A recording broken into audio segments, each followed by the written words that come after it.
I was chained, my mouth stuffed with roots. My husband, who once swore eternal love, now held a thorny branch, forcing me naked before the entire village. Be good, let them look for a bit, then they'll let us go. I wept tears of blood, my cries choked in my throat. My sister-in-law crawled into the middle of the courtyard, covered in blood, laughing like a demon. They are all devils, and I will kill each and every one of them. It was my first time visiting Ethan's hometown in the countryside. During the welcoming village feast, Ethan's cousin-in-law, Lisa, secretly handed me a piece of paper. They are all demons. Ethan and I had been married for 3 years, and this was my first time visiting his hometown. It took us 3 days and 2 nights of travel to reach this remote village nestled deep in the mountains. My husband was the only person from this village in 100 years to go to university. To celebrate our visit, the village chief organized a grand feast, inviting everyone to eat and drink. My in-laws were very fond of me, and the villagers seemed friendly. Though the place was poor and isolated, I thought I could endure it for just 3 days. Relatives in the village were all intertwined, and I couldn't tell who was who, so I just sat to the side, holding my phone. A group of men were clinking glasses and shouting, while a group of women were busy cleaning and serving. As the food was brought out, a woman unexpectedly brushed against me, slipping a piece of paper into my hand. By the time I reacted, she had already hurried away. Curious, I opened it. In elegant handwriting, it read, "They are all demons." I didn't understand and didn't feel afraid. I planned to show it to Ethan, but by then, he had been forced to drink himself into a stupor. His cousin, his face flushed, was shouting for a woman in the distance. I looked over and realized it was the woman who had given me the note. She was Ethan's cousin-in-law, Lisa. The village feast lasted until midnight. Ethan was dead drunk and was carried home by a few friends. As I followed them back, Lisa suddenly rushed out from somewhere and grabbed my arm. Her voice was very low, her pronunciation faint and unclear, but I still heard what she said. "They are all not human." Lisa's sudden appearance startled me. I didn't pay attention to her and ran straight into the courtyard. As I entered the door, I intentionally looked back. She was still standing there, her eyes wide and fixed on me, staring without blinking. Ethan reeked of alcohol and snored like thunder. I couldn't sleep. I was uncomfortable and haunted by the note and Lisa's words. The rural night was eerily quiet. I suddenly felt the need to urinate and was too embarrassed to use the chamber pot inside, so I quickly ran out to the outhouse in the courtyard. Sitting in the latrine, my heart pounded as if it would leap out of my chest. Before I could finish, I pulled up my pants and rushed back, only to be ambushed by a dark figure who clamped a hand over my mouth. I struggled instinctively, but the person was too strong. The hand covered my mouth so tightly that I could only make muffled sounds. "Don't be afraid, it's me, it's me." It was a woman's voice. In the moonlight, I recognized her as Lisa. By then, I was completely panicked. This woman had been waiting outside my door all along. "Don't scream, I'll let go." My eyes were already welling up with tears. I nodded frantically. She indeed let go. The moment she released me, I pushed her with all my might and ran madly back into the house, crying. As soon as I entered the room, I locked the door and immediately looked out the window. Lisa didn't chase me, but also didn't leave. She stood there, her eyes seemingly piercing through me, staring without blinking. I was terrified, praying repeatedly but couldn't wake Ethan. All I could do was cling to him, listening to his snores, but not daring to close my eyes. I turned off the light because I felt turning it on was even scarier. In the darkness, only a dim light made me feel more exposed. But I didn't dare to sleep, so I leaned close to Ethan and opened my phone to watch videos. A few hours later, drowsiness overwhelmed me and my phone slipped from my hand. The light from the screen shone towards the window next to the bed, making me scream in terror. "Ah, ah!" On the window glass, a distorted, twisted face was clearly imprinted. It was Lisa again, that crazy woman. This time, I was truly going insane. Ethan slept like the dead. I immediately rushed out and screamed, "Are you crazy? What do you want?" I almost shrieked with all my might. Ethan didn't wake up, but my in-laws from the house opposite came running over. My mother-in-law saw the situation and quickly shielded me. My father-in-law grabbed a broom from the courtyard and mercilessly whipped Lisa. Get out now. If you utter another word of nonsense, I'll tell your husband to beat you to death." Lisa was beaten so badly she couldn't defend herself, her hair disheveled, her arms wrapped around her head as she ran around the courtyard, but her eyes never left me, still staring intently. The commotion in the courtyard woke Ethan. He ran out, hugged me, and pulled me inside the house. "Husband, that woman?" I was so scared my words stuttered, but I also felt sorry for Lisa being beaten, so I wanted Ethan to intervene. Even though she wasn't normal, she hadn't actually harmed me. Ethan seemed indifferent to Lisa being beat. He covered my ears with both hands and said softly, "Cover your ears, don't listen, and you won't be afraid." I nodded but couldn't help but peek outside. Lisa had been beaten away. My in-laws angrily stormed into the house. "That madwoman, we should tell her husband to beat her to death later." My mother-in-law cursed and shouted, but when she saw me, she immediately put on a fake smile. "Lily, don't be afraid of that crazy woman. If you see her again, just find a stick and chase her away." I bit my lip and nodded. My in-laws left, leaving me and Ethan. I remembered the piece of paper Lisa had given me. For the first time, I felt curious about this woman. I tried to ask Ethan, "Husband, your cousin-in-law, what's wrong with her?" Ethan paused for a moment, then chuckled as he explained. "I don't know either. I only met her a few times when I was little. I heard the adults say she was crazy. It seems she had a stillborn child and couldn't bear it, so she went insane. Actually, her husband, my cousin, even took her to see a doctor, but her illness was too severe, so they had to give up." Ethan's words dispelled most of my fear. Lisa was actually a pitiable person, but the handwriting on the note she gave me was very neat and tidy, clearly from someone who had been educated.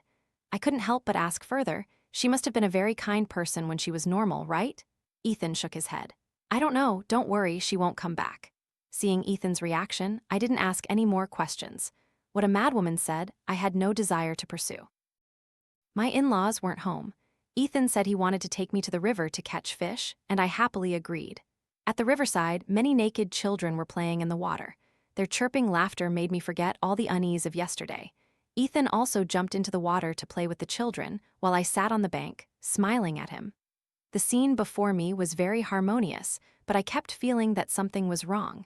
It felt as if those children were missing something. Soon it was noon, and all the children went home. Ethan walked barefoot onto the bank, pulling my hand to go home for lunch. On the way back, I clearly heard the sound of whips cracking and slaps ringing out, mixed with a woman's cries and pleas. "Husband, what's happening?" My first reflex was that someone was fighting, and it was a woman being beaten. Growing up in the city, I couldn't stand such a sight, so I pulled my husband, intending to run and see. Ethan held me tight, his expression calm. "It's other people's business, don't interfere." I froze. I remembered when we first fell in love. Once, we saw a strange couple arguing on the street and the man pushed the girl. Ethan had immediately rushed out to intervene. But now, back in his hometown, hearing his own family member being cruelly beaten, he was indifferent. But I also understood that this was indeed other people's private business. I intended to listen to Ethan and ignore it, but the woman's cries grew weaker and the sound of the whip grew heavier. I couldn't take it anymore. I forcefully pulled my hand away from Ethan and ran towards the sound. "No, someone might die. If you don't intervene, I will." "Lily, come back."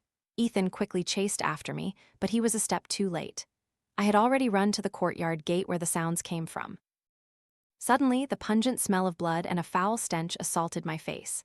A woman lay sprawling on the ground, stripped naked, her exposed skin beaten to shreds, covered in blood. She lay motionless in the middle of the courtyard, large clumps of her hair torn out. The man beating her held a thorny branch thick as 3 fingers. The woman was almost unconscious, but the branch in the man's hand continued to strike down. "You damn woman, you dared to escape? Today, I'll beat you to death." Seeing the bloody scene before me, nearly half of my courage to save her vanished. I began to feel afraid. The thing that scared me most wasn't the woman's tragic state, but the crowd of villagers in the courtyard, watching as if it were entertainment. Among the surrounding crowd, most were men. Not only did they not stop him, but their faces all held expressions of malicious glee. The woman lay naked in the middle of the courtyard, and these men stared with bulging eyes, like animals. Ethan rushed forward to pull me away, but by then I had gone mad. I kicked Ethan hard in the leg, took off my sun protection jacket, and ran to cover the woman. The woman, beaten to the point of incontinence, was soiled below. A foul stench rose, and I tried to suppress my nausea, crying and shouting at the crowd, "Are you even human? What you're doing is illegal." After saying that, I turned to glare at the man beating her, my voice distorted from shouting. "You criminal, I'm calling the police." "You're a murderer." The villagers heard my threat and looked surprised by my sudden appearance. But instead of fear, they laughed and replied, "Beating your own wife, what's illegal about that? This woman doesn't listen, she needs to be beat. Beat her legs until they break, then she'll be obedient." The man beating her grew more smug hearing the crowd's support. He swung the thorny branch in his hand and jabbed it straight into my arm. "Mind your own business. This is my family affair." Then he glared at Ethan. "Keep a tighter leash on your woman." Ethan held me tight, but I struggled. However, a man's strength was too great. Ethan picked me up onto his shoulder and rushed out of the courtyard. "Lily, don't interfere. If you do this, you'll kill my sister-in-law." At first I struggled, kicking his shoulder, demanding to be let down. But in that instant, I froze. The woman being beaten was Lisa. I bit Ethan hard on the shoulder. He was forced to let me down. I had intended to demand an explanation, but by then, I was crying so much I couldn't speak. The woman stripped naked and beaten to a pulp in front of that crowd was his cousin-in-law. Why? I suddenly remembered what my in-laws said that morning when they chased her away. I ran home to find them and demand answers. Before I could even enter the door, my mother-in-law stepped out to greet me with a smile. "Lily, your father-in-law has gone to find your cousin. That madwoman won't bother you anymore." Seeing my tear-stained face, my whole body trembling, my mother-in-law froze. Ethan quickly helped me into the house, then pulled my mother-in-law into the opposite room. My mind was blank. So it was all because of me. Just because Lisa had a mental illness and scared me, they treated her like that. I couldn't use logic to explain what had happened in the past 2 days. I remembered Lisa's words, "They are all demons." By then, Ethan had returned to the room. He sat beside me, intending to hug me, but I recoiled. "Don't touch me, I can't accept your behavior. You saw with your own eyes what just happened, yet you stood there and did nothing. Ethan, you're just like those villagers." "Lily, this place isn't like the city. There are things you don't understand." "I don't understand? Yes, this isn't the city, but what happened to my sister-in-law is a crime. It's illegal. You are all insane." I screamed like a madwoman. I had only one thought. I had to leave this terrifying place as soon as possible. I had to call the police. I had to save Lisa. Ethan read my thoughts. His expression turned fierce, a look I had never seen before. He gripped my shoulder tightly. "Lily, your so-called kindness and righteousness will get people killed." I gave a cold laugh. "Kill who? Kill that beast who beats women, kill those ignorant villagers. Even if they get caught and punished, it's what they deserve." I kicked Ethan hard in the thigh. At that moment, in my eyes, he was no different from an accomplice. Seeing me lose control, Ethan suddenly said quietly, "You'll kill my sister-in-law." I froze. Seeing me stunned, Ethan quickly locked the door, pulled me down to sit, and began to tell me about Lisa. It turned out that Lisa was very beautiful and educated when she was young. She met his cousin when he was working in the city, and then he brought her back to the village. At first, they were very happy, but after she had a premature birth and lost her child, Lisa went insane. Everywhere she went, she would say that her child had been taken by demons and that she was surrounded by demons who wanted to harm her. At first, his cousin took her to the doctor, but the medicine didn't help. Her condition even worsened. Finally, he had to lock her up in the house. In recent years, her condition had improved a bit, but she would have an episode if she was agitated. "It's probably because you're an outsider, someone she's never met, which is why she was stimulated and had an episode like that," Ethan said with a voice full of emotion, making me feel even more pity for Lisa. If Lisa truly had such a tragic fate, shouldn't I try even harder to save her? But very quickly, Ethan told me a truth that was hard for me to accept. Actually, the baby Lisa gave birth to wasn't stillborn. She buried it alive with her own hands. If you call the police, she'll be arrested. Even if she's mentally ill, she'll be locked up for life in a mental asylum. You've seen it, haven't you? My cousin's family has a son. Do you really want to destroy their family? Here, boys were valued over girls. When Lisa was pregnant, his cousin kept saying that if it was a girl, he would sell her. Terrified, on the day of birth, when the midwife said it was a girl, she immediately carried the baby up the mountain behind the house and buried it alive. From that day on, she went insane. A bolt of lightning struck my ears, leaving me numb. Only then did I understand why I felt something was missing at the riverside yesterday morning. There wasn't a single little girl in this village. After a while, Ethan returned to his usual gentle demeanor. "This place is poor, and the people are conservative. No one is well educated. What you see might not necessarily be the truth. Lisa is so ill, yet her husband didn't abandon her, right?" I was speechless. Abandon her? She was about to be beaten to death. What you saw might not be the whole truth. Furthermore, Ethan paused, men in this village beating their wives is simply too normal. I didn't want to argue anymore because I hated the patriarchal system, but I also didn't have the power to change it. Yet when those words came from Ethan's mouth, I still found them unacceptable. What about me then? Will you beat me too? Ethan hugged me tightly. How could I? I'm not like them. Lily, let's leave here tomorrow, okay? This place isn't for you. I had intended to ask more about Lisa, but I hesitated for a moment and then fell silent. I couldn't save her. As night fell, when Ethan was sound asleep, I secretly took a pack of medicine and some snacks from my bag and went outside. I followed my memory from the daytime and found Lisa's house. Standing by the wall, I looked into the courtyard and indeed saw her abandoned in a corner. During the day, I had been scared out of my wits, so now I didn't dare to sneak into the courtyard, let alone get close to her. I could only throw the pack of medicine into the courtyard and whispered, "Here's some medicine, bandages, and a few pieces of bread." After saying that, I intended to turn and leave, but from the courtyard, Lisa's voice rang out. "Little sister, I'm not crazy. Please save my daughter." I froze. Her daughter? Lisa's breath was very weak, her voice tiny, and her pronunciation unclear. But I could feel that her thoughts were completely lucid. She wasn't crazy at all. Still, I was very scared and only dared to crouch by the wall and ask, "What did the note you gave me mean?" Lisa heard my reply and immediately became agitated. "The cave behind the mountain. My daughter is in there. Please save her." After saying that, she fell silent. I looked fearfully towards the house, afraid of causing more trouble, and quickly left. Back home, Ethan was still asleep, but I tossed and turned, unable to close my eyes. The next morning, I changed my mind. I said I didn't want to leave anymore. I wanted to go up the mountain behind the village. Ethan was quite surprised by my change, but didn't ask many questions, just nodded and agreed. The mountain behind wasn't far, and villagers often went up there to gather herbs. I thought of Lisa's words last night. If I really found the cave she mentioned, it would prove that she wasn't crazy. On the way, Ethan treated me very gently. Although he didn't say it, I knew that the argument yesterday had affected him greatly. Finding the cave was harder than I imagined.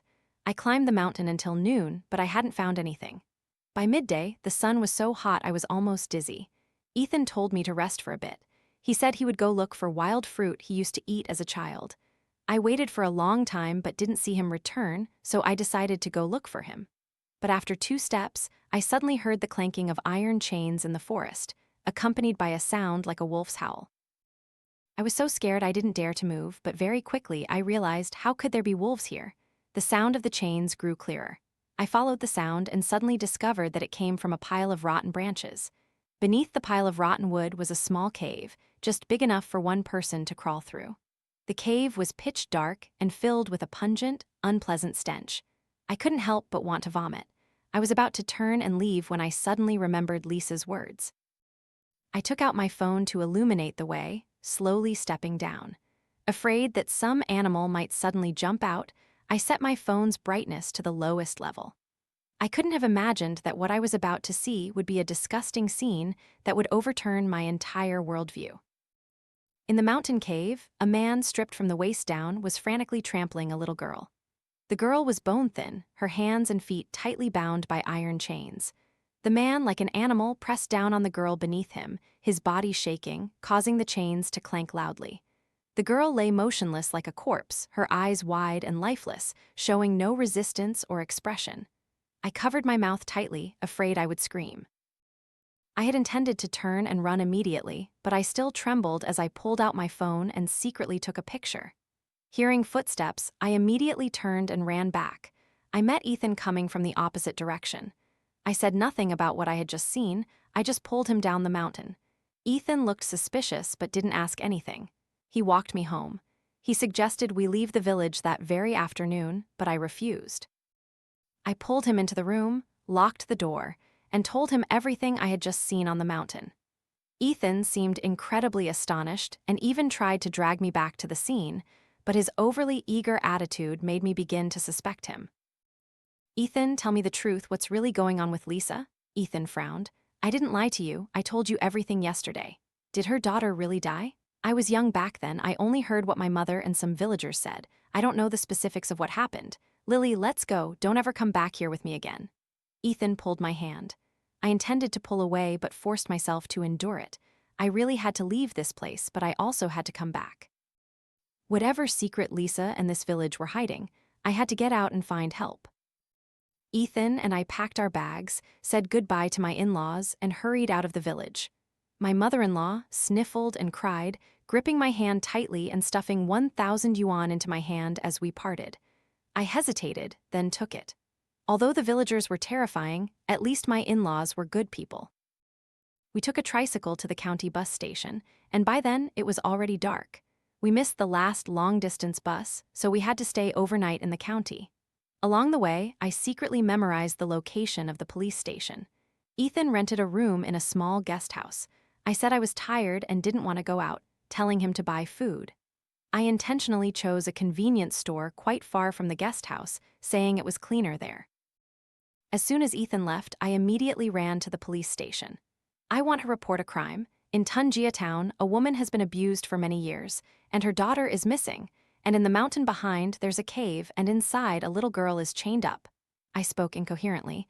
I just wanted to immediately drag the police to that cave to rescue the little girl. The duty officer looked at me scornfully, smiling sarcastically. "Ma'am, are you all right? What's all this about abuse, missing persons, and mountain caves?" I tried to stay calm, organized my thoughts, and told him everything I had witnessed in the past few days. The officer listened, pretending to be serious, and finally burst out laughing. "You're not from around here, are you? All right, leave your contact information and we'll investigate." After saying that, he handed me a registration book. I intended to argue a bit more, but he had already turned away, ignoring me. I reluctantly wrote down my phone number and left. When I returned to the guest house, Ethan had already come back. As soon as he saw me, he immediately grabbed my hand, his face anxious. "Where did you run off to? What if you got lost?" His voice was loud, his attitude very harsh. I flinched. I'm not used to the toilet paper here, so I went out to buy some." Ethan didn't even look at the pack of toilet paper in my hand, he just sighed. "Don't run around anymore. We'll leave early tomorrow morning." I nodded, drinking the glass of milk Ethan had bought for me. That night I slept very soundly. In my dream, I saw Lisa, covered in blood, clutching me tightly, refusing to let go. I woke up in the middle of the nightmare, drenched in sweat, and the space beside me was empty. Ethan wasn't there. I jolted upright, vaguely hearing people talking in the hallway. It was Ethan's voice. "I'll take her away early tomorrow morning. You all don't cause trouble." Curious, I slightly opened the door a crack and peeked out. Ethan had his back to me, arguing with a man opposite him. The man stood in the shadows. I couldn't clearly see his face. "Ethan, your woman caused such a huge mess in the village. Now all the villagers are dissatisfied with you. It's best you keep her under control, or the villagers won't let it go. If you can't control your own woman, then hand her over. We have ways to teach her. And keep your mouth shut. You're leaving, but your parents are still in the village." The man in the shadows growled his threats and then left. I panicked, slammed the door shut, and cowered in bed, trembling. Although I hadn't seen his face, I recognized the voice. It was the police officer from earlier. Ethan returned very quickly. I felt him stand motionless by the bed for a moment. He was checking to see if I was truly asleep. I held my breath, tears silently spilling from the corners of my eyes. My greatest fear wasn't in that village. My greatest fear was the person lying beside me right now. I didn't dare to close my eyes, only wishing for dawn to break quickly so I could leave here, return to the familiar city, and find a way to save Lisa. However, an overwhelming drowsiness made my head spin, and I fell into a deep sleep without realizing it. In a daze, I was struck by a powerful slap that racked my body with pain. The intense pain pulled me back to consciousness. I found my hands and feet tightly bound by iron chains, my mouth also gagged. I had been brought back to that village. I was surrounded by a crowd of people.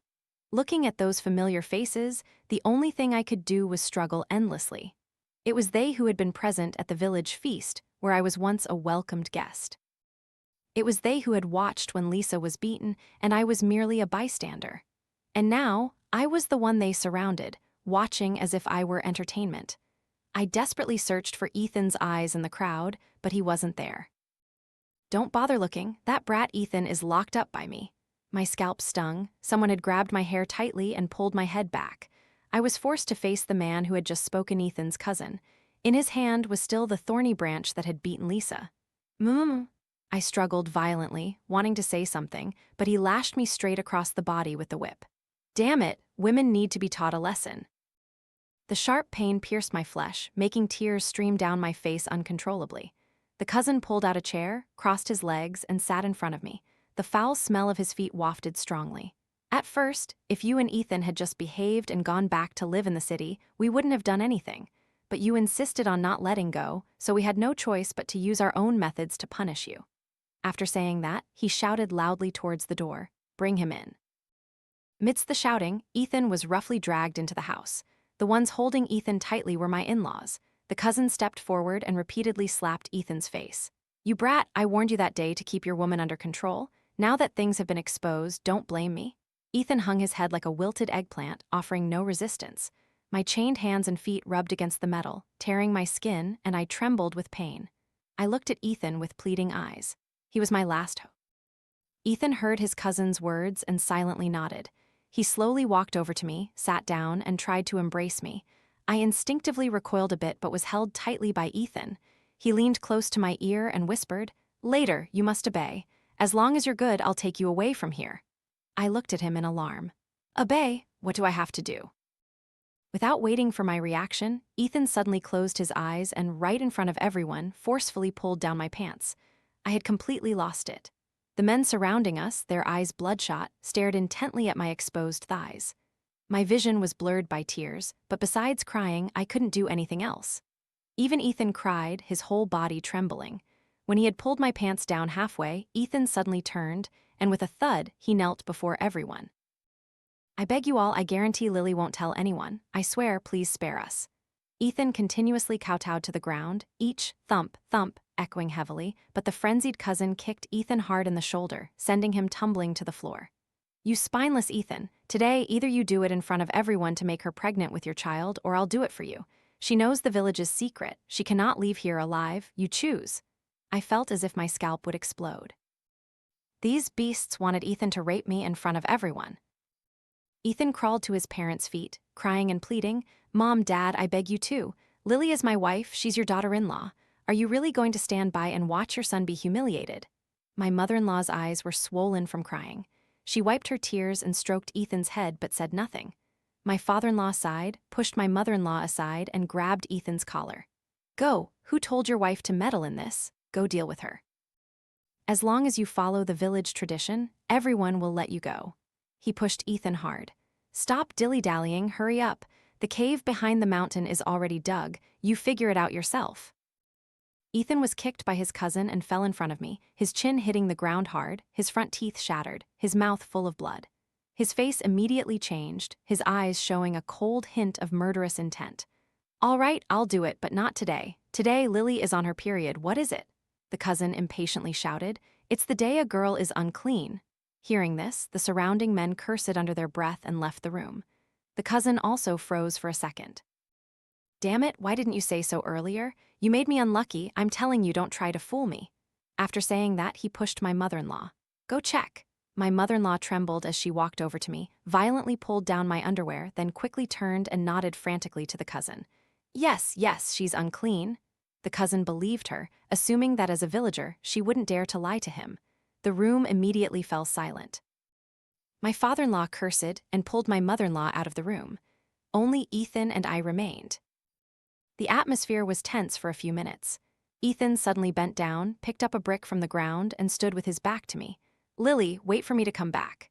Ethan's eyes terrified me. I struggled madly. The clanging of the chains on my hands and feet suddenly reminded me of the cave behind the mountain that I had seen. Ethan walked to the door but then stopped. The murderous intent in his eyes also vanished. "Lily, how about we just listen to them?" I froze. "Lily, preserve your virginity or preserve your life? Life is more important." I was desperate. Ethan's words confirmed all the fears in my heart. I remembered the note Lisa had given me, and her words, "They are all demons." The people in this village were all devils. My mouth was gagged, and I could only make muffled sounds through my nose, almost suffocating me. Ethan indifferently threw the brick in his hand down, knelt before me, and gently stroked my hair. That used to be my favorite gesture of his, but now it only filled me with terror to my very core. "Lily, all women here are like this. It'll be fine if they just look for a bit. My father said that as long as they see with their own eyes, they'll let us go." Ethan paused for half a second. "You and I?" That brief pause plunged me into complete despair.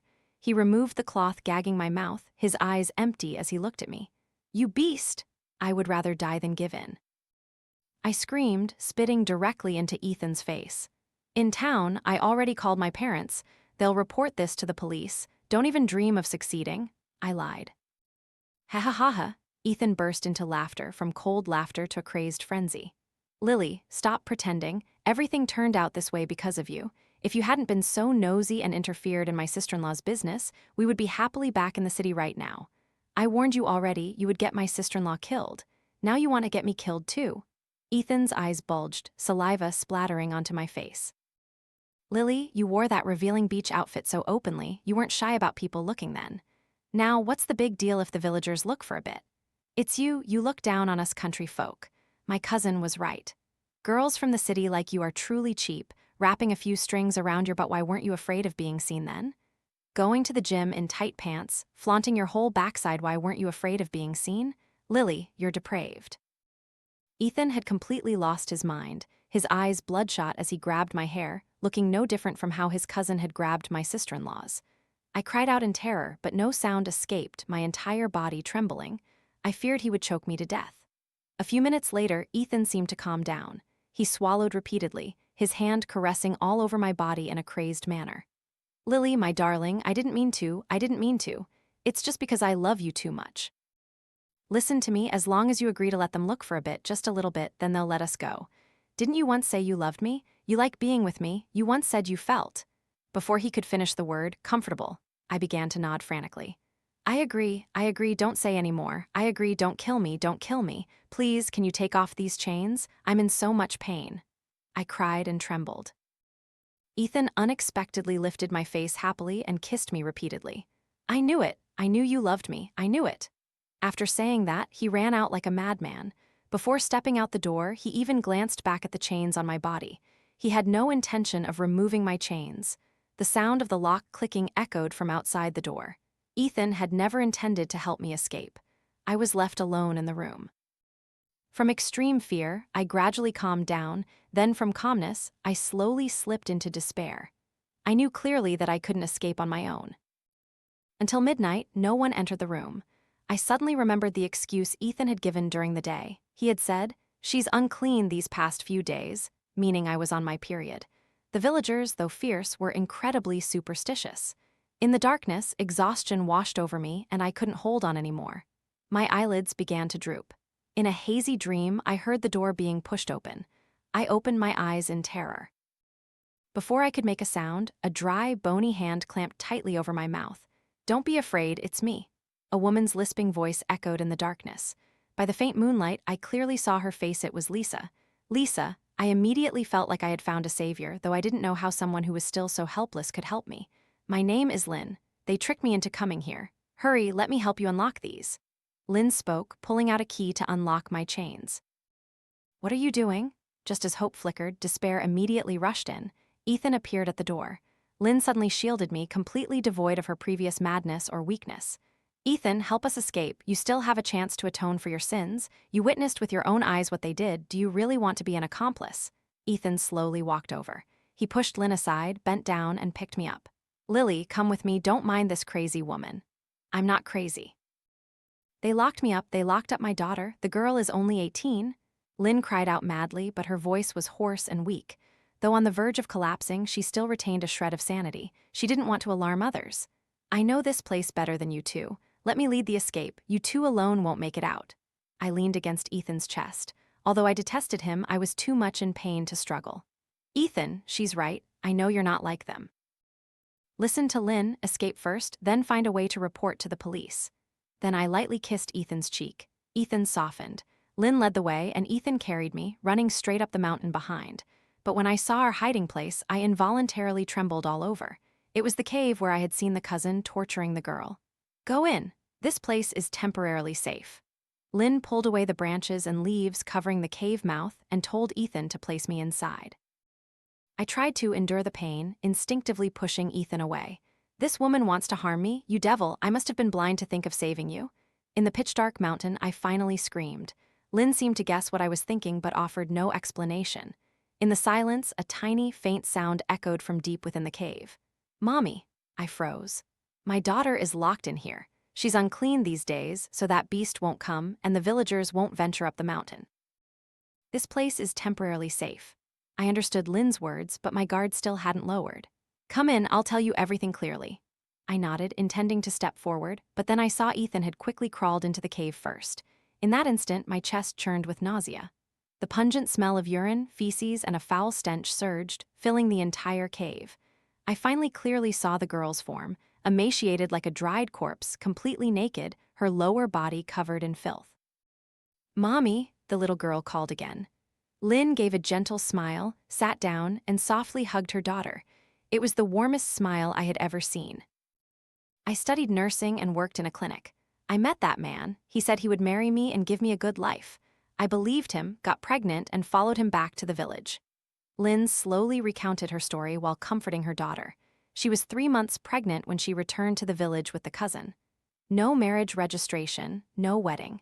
His family promised that as long as she gave birth to a son, they would hold a wedding feast. 7 months pregnant, Lynn discovered the truth for the first time.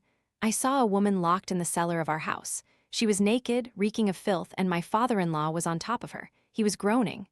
Each word Lynn spoke was like a bomb dropping into my heart, yet she spoke with an incredibly calm tone. In the middle of the night, I secretly went down to the cellar, intending to rescue her. At that moment, her eyes looked at me. I suddenly thought of myself.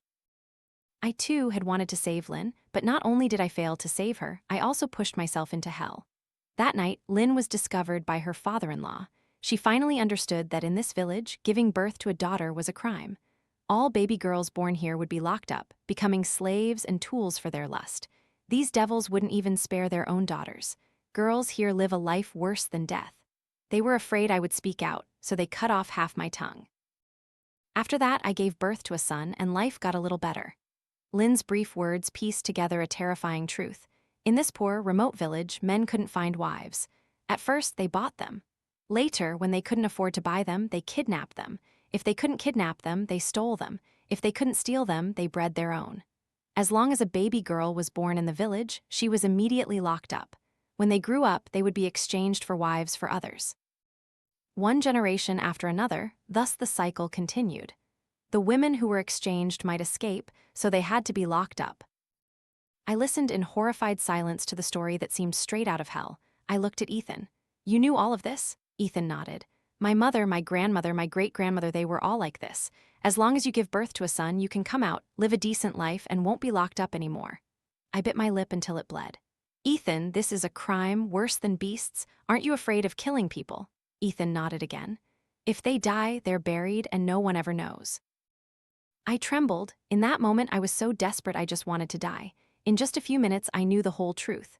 Fear stretched my nerves taut like a violin string, but after despair, another thought emerged.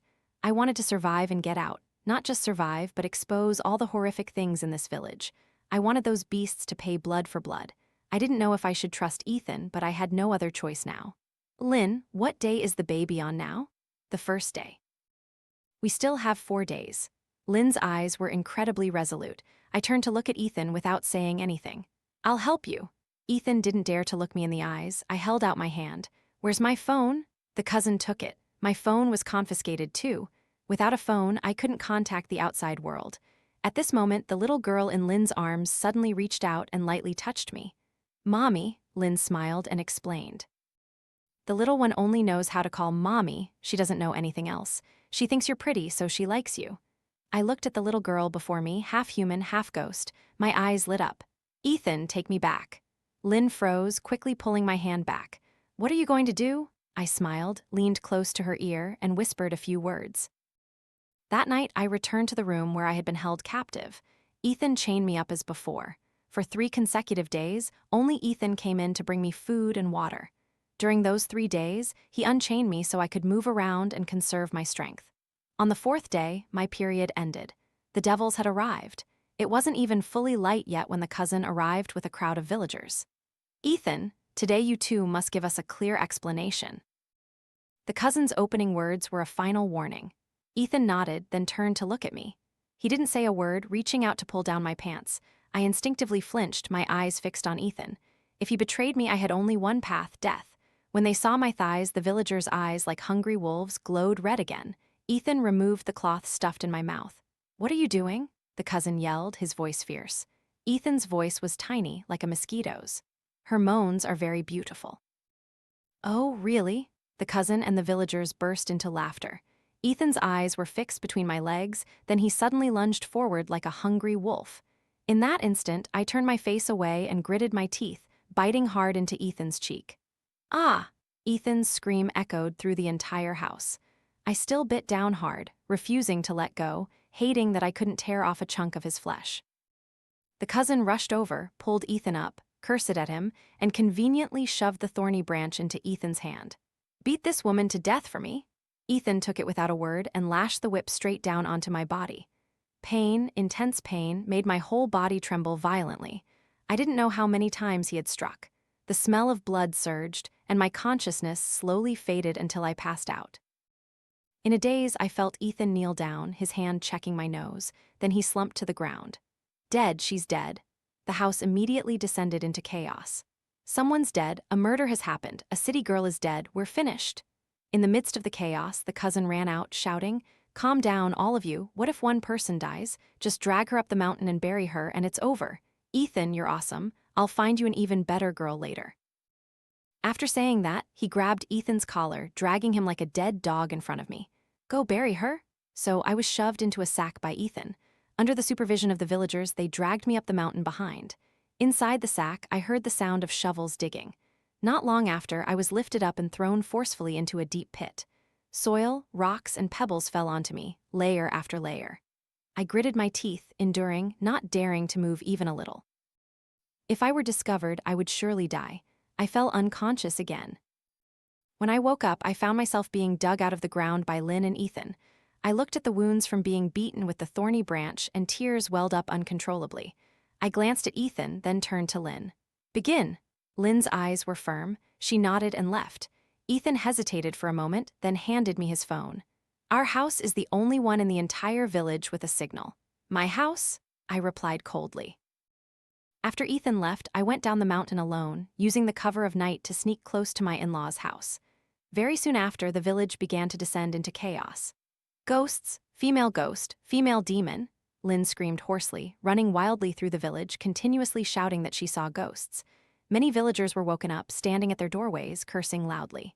The cousin rushed out, grabbed Lynn's hair, and tried to drag her away. Just then, Ethan appeared, tumbling, falling, and crying. She's alive, she's come back for revenge.